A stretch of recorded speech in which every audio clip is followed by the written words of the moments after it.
So let's start with creating some shape layer, and after that, everything we talk about, it would be the same for text layer. So let's create one shape layer. I would name it left shape.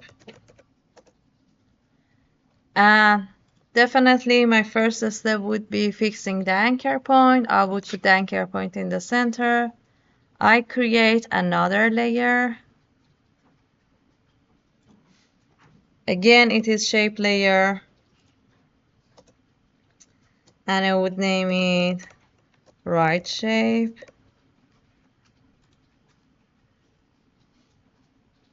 I create another shape for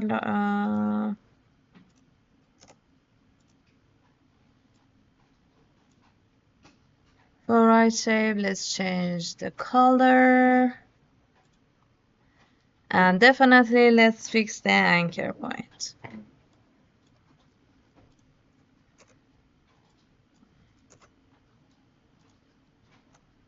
So now I fixed the anchor point, I put it on the center.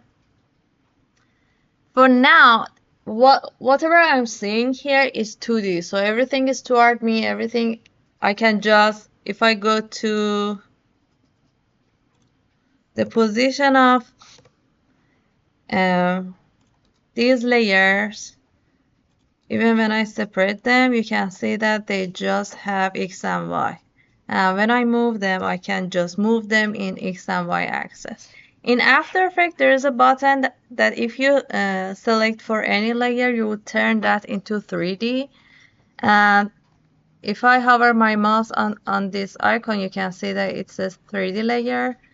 So I changed these two layers to 3D layer, and now you can see that beside X and Y, now I have Z axis, both in my position and also for my rotation. So before that, even my rotation, it was just rotating in one direction. Now I can rotate in both X direction and also Y direction. And it is also the same for my other object, and you can even see now when I'm selecting my object, my moving tools, my moving arrows, they have changed. Before that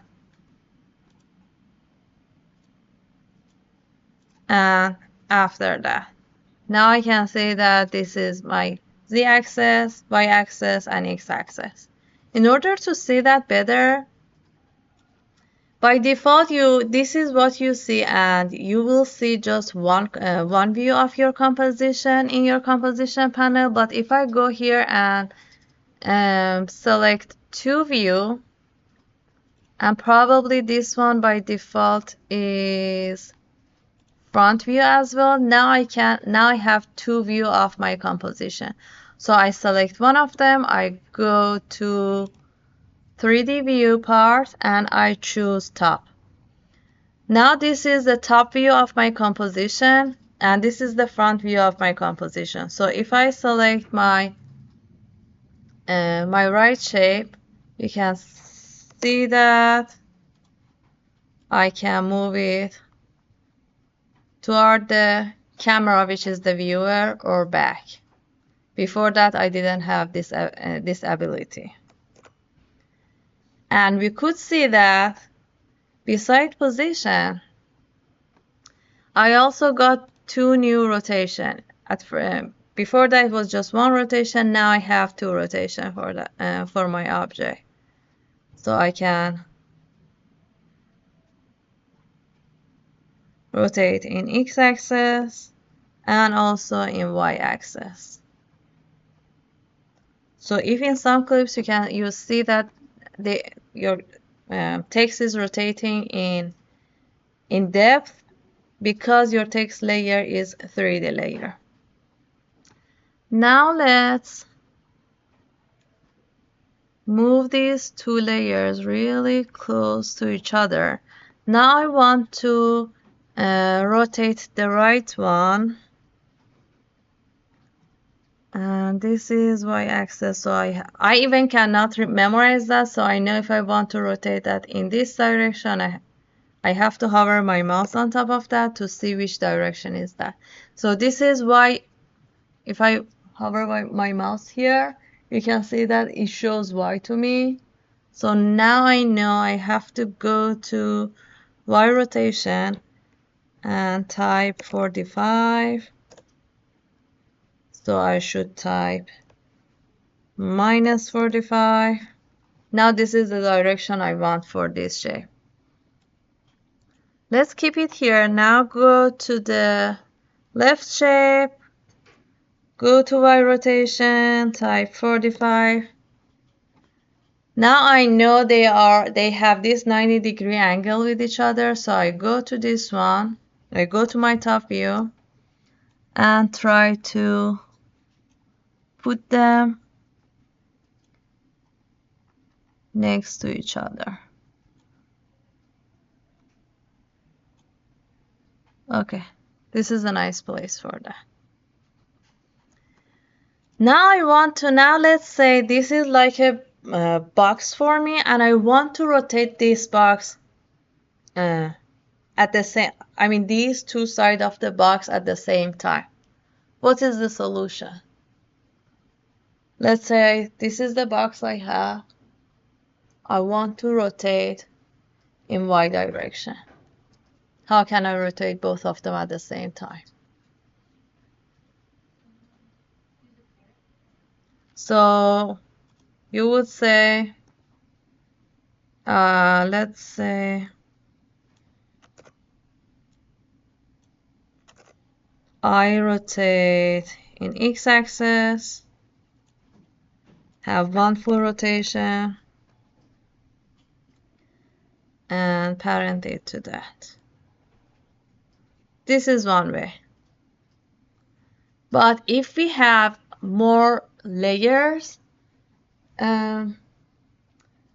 making them match in a way we want is not easy just with parenting in this way.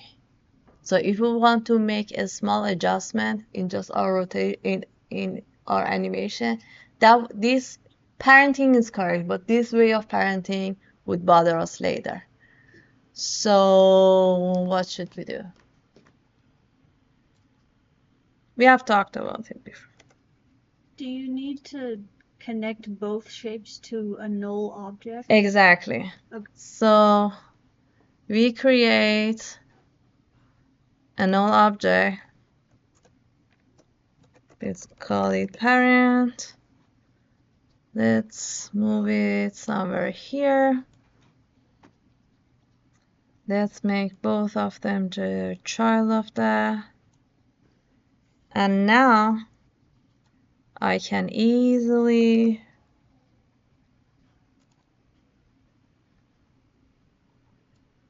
rotate my parent and also independently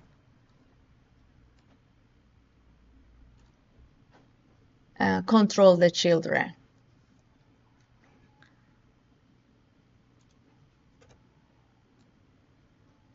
Something like that. So let's make it one view so you don't get confused. Rotation, something like that. So in this way, I have the control on each of my layers separately, and also I can move all of my shape layer together. It would be exactly the same if I have text layer. So I create text layer, text left, text left. And I would put it here. I would put the anchor point in the center. I create another text layer. Text right.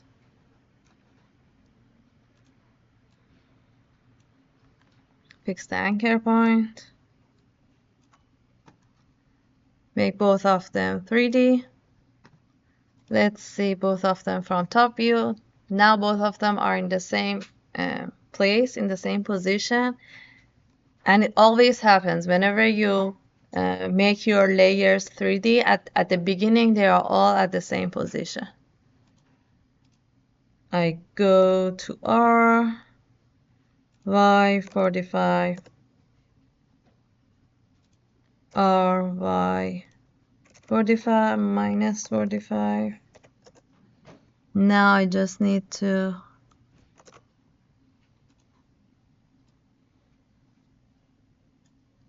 put them really close to each other. And let's change the color of this one as well. Now it's better. I want to even make this one bigger. This is better now. Okay. Now I create a new null object. Rename it to parent. Make this child of that. Now I can just rotate my parent to give the result I want, to get the result I want. Any question? Is that clear? So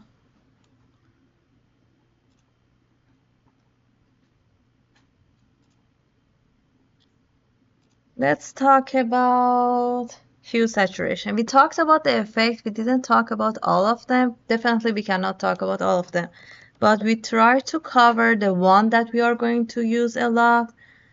For example, hue saturation is one of the good ones. You can easily change the color of your video without going through trouble of that. So I create a keyframe here. In my hue saturation, in my first frame, go to second 2, and I make it 3 full rotation.